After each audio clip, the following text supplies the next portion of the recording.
Alfred Hitchcock was once quoted as saying, "The more successful the villain, the more successful the picture." I think Freddy knows what he's talking about here. No matter how fleshed out and three-dimensional the protagonist of the story is, if the villain isn't at least interesting, the story will probably fall flat. Villains can make or break a story, and are often just as compelling and crucial to the success of the project as the protagonists are. The writers behind Severance were able to create not just one, but two of the best villains on television right now. If Severance stays on this trajectory, we'll be calling them modern classics in the genre before long. I love to hate Harmony and Milchick, and I don't know any fan that doesn't have strong feelings about these two. So today, I'm going to try to answer the question as to why that is. Why is it that Milchick and Harmony are so good at getting us worked up and stressed out? And why does it seem so effortless? What exactly is it that makes them so good at being bad? Welcome to the Nautilus Files. If you're new here, welcome to the severed floor. To the already acquainted, welcome back. Before we get started, huge thanks to everyone who has been supporting the channel. It's really starting to feel like a community here, and I love to see it. It's been an amazing experience so far, and I am so grateful to be a part of this. Quick aside, this is a heavy spoiler video. Once you step onto this elevator, it's innie mode until the bell rings, so make sure that's what you really want to do right now. Don't worry, I'll keep the sliced candle up on ice if you need to catch up on the show first. And this is the Patreon if you're feeling generous and want to support my work. This is the Discord channel for cool people only.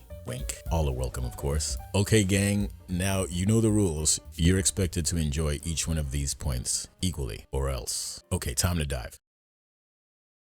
So, Seth and Harmony. This terrible tandem has made a name for themselves as the representative avatars of the insidious evil corporation known as Lumen. We don't really get a true big bad in season 1 unless you consider James to be it, but let's be honest, James doesn't exactly inspire fear in any of us. I mean, his name is James. He's a grandpa that looks like he's got one foot in the grave. He's gonna give up the ghost any minute, not exactly scary. So in his place, Harmony and Seth act as the faces of the company, and we're meant to interpret their actions as coming from Lumen. We all know what a villain is, so let's skip the explanation and march straight into discussing the specific ways that the writers utilize these characters to instill fear, doubt, and uncertainty in the audience. And also why they give us that queasy feeling whenever they appear on screen. So let's begin with Harmony Cobel. That one's for the nitpickers. When I think of Harmony Cobel, the first word that comes to mind is enigmatic or inscrutable. She's hard to figure out, and it's perfect for her. One of the things that stands out to me about Harmony is the way the writers were able to make her as relatable as she is creepy. The concept of the relatable villain is counterintuitive when you think about villainy in the abstract, but there are many examples of villains who exhibit this characteristic to great effect. Being able to see ourselves in a character that we know is on the wrong side of morality, well, it has a way of making us even more uncomfortable with that character. Run it back to episode 6, where we witness Harmony's weird little shrine scene. In this scene, we get a little peek into her life. We watch her agonizing over the loss of a loved one, someone we only know as Charlotte. We don't need to know much else for this scene to work. She's clearly torn up over it, and we're pulled into that emotion while watching her. But why does this work? Well, loss is something anyone can relate to because no matter who you are, it's going to hit you at some point in life. We also know that this person's demise is somehow related to Severance. This is smart for two reasons. One is that it adds to the story and pushes it forward instead of just being some tangential lore thread that the writers will have to tie off before the ending. Instead, it intertwines Harmony's agenda into the main story as a deeply rooted part of her personality, an obsession that animates her throughout the season. Obsessions are great for villains because they give them drive, it adds complexity, and it makes them unique. A villain that is just bad for badness' sake is boring and doesn't speak to us personally. We know that whatever it is that she's trying to accomplish here is important for us to learn about and understand, if not now, then later. But even more than that, it gives us a reason to feel for Harmony, albeit briefly, and that's all that's needed for this to work. Having positive feelings for a villain is kind of weird, isn't it? But the writers gave Cobel an alternate personality in Selvig just for that purpose. It's the juxtaposition between the Selvig persona and the Cobel persona that makes this polarized personality even more disturbing to witness. This is the same person that's worrying about Audie Mark's mental well-being, and then we see her later on flash on him in the office. So which one is it? Which one is she? We want her to pick a side or at least explain herself because it makes us more comfortable, but she won't do that, and that's good. This segues perfectly into another closely related aspect of the character that makes her interesting, and that is the dual nature of her persona. This Jekyll and Hyde thing she's got going on is really the key to her success. We still don't know if Selvig and Cobel are really two personalities or if she's intentionally switching between them, but it doesn't matter in this context. The effect is the same. How often does Cobel enter a shot with a stoic, expressionless face that leaves you wondering what she's thinking, followed by the more alarming thought, what is she about to do next? I'm gonna go ahead and say it. Patricia Arquette has the iciest grill on TV and she doesn't even wear fronts. I've never believed the Cobel smile to be legit, and I still don't know if Selvig was ever real with us at any of those scenes, other than the time we see her at the shrine or Mark invites her to Rickon's book reading. While she's in Selvig mode, she appears to be about as maternal and dowdy as they come. She's that kindly old lady from next door that bakes awful cookies, is great with babies, and runs a small business in town, and she forgets how the trash pickup works from time to time, but she means well. She even checks in on her neighbor just to be certain he's okay. Right. The mere fact that she can slip into and out of this persona like a sleeve is what makes it so unnerving to watch her. As far as Cobel in the office, we know that Ms. Cobel has nothing but utter disdain for innies and sees them as incompetent children that she's unfortunately burdened with the responsibility of looking after. As a middle manager, she's given wide-ranging power over the floor without much in the way of oversight. This makes existing on the floor much more precarious for those poor childlike innies left in her charge. Her only restraint is that her actions don't hurt the innies too badly, at least not in ways that are easily detectable by the naked eye. Harmony passes the gut check by showing the audience that she's not afraid to walk up to that line, but she won't cross it, and she's a seasoned pro in that regard. She knows the game. I think this is hinting to the fact that she did have a more human side, but that died a long time ago. If I had to match Cobel up with some other similar villains in television and film, I'd say her character is in the mold of a Nurse Ratched from One Flew Over the Cuckoo's Nest. You see it in the brutal way she manipulates and exploits and controls the innies. That's the most one-to-one comparison I can think of, but No Country for Old Men's Anton Chigurh character is also similar when you consider the cold and calculating way that she moves about in the story, not just in the literal sense, but figuratively speaking, with seemingly no empathy for anyone. Everyone is a mark. Everyone is a tool. The way she slips back and forth between these seeming sides of her personality makes me think of Annie Wilkes from Misery, a character that to this day still gives me the heebie-jeebies anytime I think about her.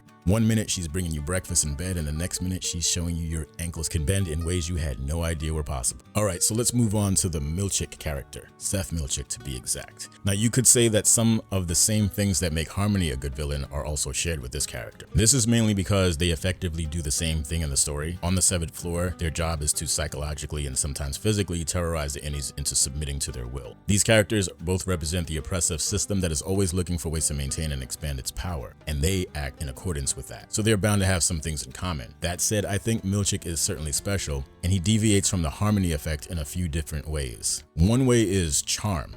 Milchick is decidedly more charismatic than Cobel when he wants to be. This ability to truly convince people he's a cool guy is disarming, and he's learned to weaponize this very effectively. There are various instances of Milchick using that smile of his to soften the defenses of the innies like a snake charmer. But to what end? At the end of the day, he's using this skill to persuade innies to comply with whatever it is that Lumen wants, and he will stick to this method until there's enough pushback. That's when we see the other Milchick. Speaking of what Lumen wants, let's be 100% clear about Milchick's loyalties. Lumen comes first, always. I said this before, but Milchick is the quintessential company man. He's a soldier for Lumen who doesn't deviate from the mission. That's not to say that he doesn't have his own thoughts and feelings that may not always line up with his employer's goals, but time and time again we see him defer to Lumen policy over everything else, even when the expression on his face reveals a degree of ambivalence. He may have felt something when he escorted Harmony out the day she got canned, but that ain't enough to affect his choices. This can be kind of scary to contend with because there seems to be no appeal to his better nature. Don't believe me? Ask Helly. In a lot of ways, Milchick behaves like the corporation he represents. He does whatever is good for the bottom line. We see Milchick question Harmony's actions on several occasions, but not because he's concerned about the innies, but rather it's because he's worried about doing anything that goes against Lumen. Although he will circumvent the rules if it means keeping his job. CYA.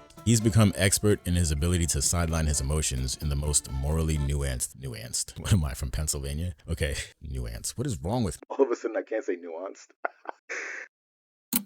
Milchick has become an expert in the ability to sideline his emotions in the most morally nuanced circumstances. In this way, his villain style is more like the unfeeling machine. Only this machine has been taught how to smile. Now, I know what some of you are thinking. Machine-like, you say, but have you seen this man dance? And you're right. This does throw a wrench in things because the machine-style villain is not supposed to cut a rug quite like this, much less exhibit this kind of free-spirited, expressive trait. Needless to say, Milchick is an unorthodox bad man, and this subversion goes a long way in making us question everything we think we know about it. Very unsettling. This is another example of how a villain can instantly acquire more depth and become harder to decipher when the machine-like villain shows us a little bit of humanity. In the Defiant Jazz episode, Milchick's dance scene tells us that this character has much more going on beneath the surface that we've not seen yet. Categorically, Milchick would probably fit into the company of famous villains like Hans Landa from Inglourious Bastards, and the way he uses this sort of fake, congenial manner, and the relentless way that he pursues his goals. Like Landa, he's down with the system and almost relishes the work he does on its behalf. He's also keen on using coercive measures to get innies to comply. But also like Hans, he typically tries the carrot before the stick, almost as a matter of habit. Agent Smith of the Matrix also comes to mind for obvious reasons, but I believe so far we've only witnessed the part of the Milchick iceberg that is above the waterline. I hope that this means we'll get more information about him, some background in season 2, and I wouldn't be surprised if it turns out that Milchick is even more complex than we imagined. He might even have a dramatic backstory that's just as effed up as the members of MDRs or Harmonies. I think it would be important to know why Milchick feels the way that he does about Lumen and why he even got involved in all of this in the first place. What is his personal stake in all of this?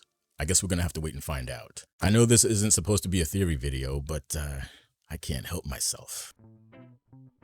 This aspect of the character has made some wonder if Milchick is an inside man with plans to help the resistance take down Lumen. In other words, Milchick will be one of the people who switches up and allies with the innies before the story ends. The theory is that he is working with Rugabi to emancipate some of the innies, and that he is the person that chose to help Petey get reintegrated. Milchick had access to the tapes that Petey smuggled out, and he could have helped him facilitate the escape overall. And it could be that because Milchick is the point man for new hires and their outie orientations up until procedure, he must know who Rugabi is, since she's one of the people that implanted the chips in the first place. Logistics add up, but it's hard to sell when you consider how loyal he appears to be to Lumen. But maybe that's just it. We're being fed this stuff about Milchick to distract us from the truth. My tinfoil cap is so tight right now. Anyway, I'm gonna stop now before I get too crazy. That's all for this episode. If you made it this far, then you're a star. Thanks so much for watching. A special shout out to the patrons, of course, the Discord gang, and all of the people who come through with love and encouragement. It means more than you know. Remember, be good to yourselves,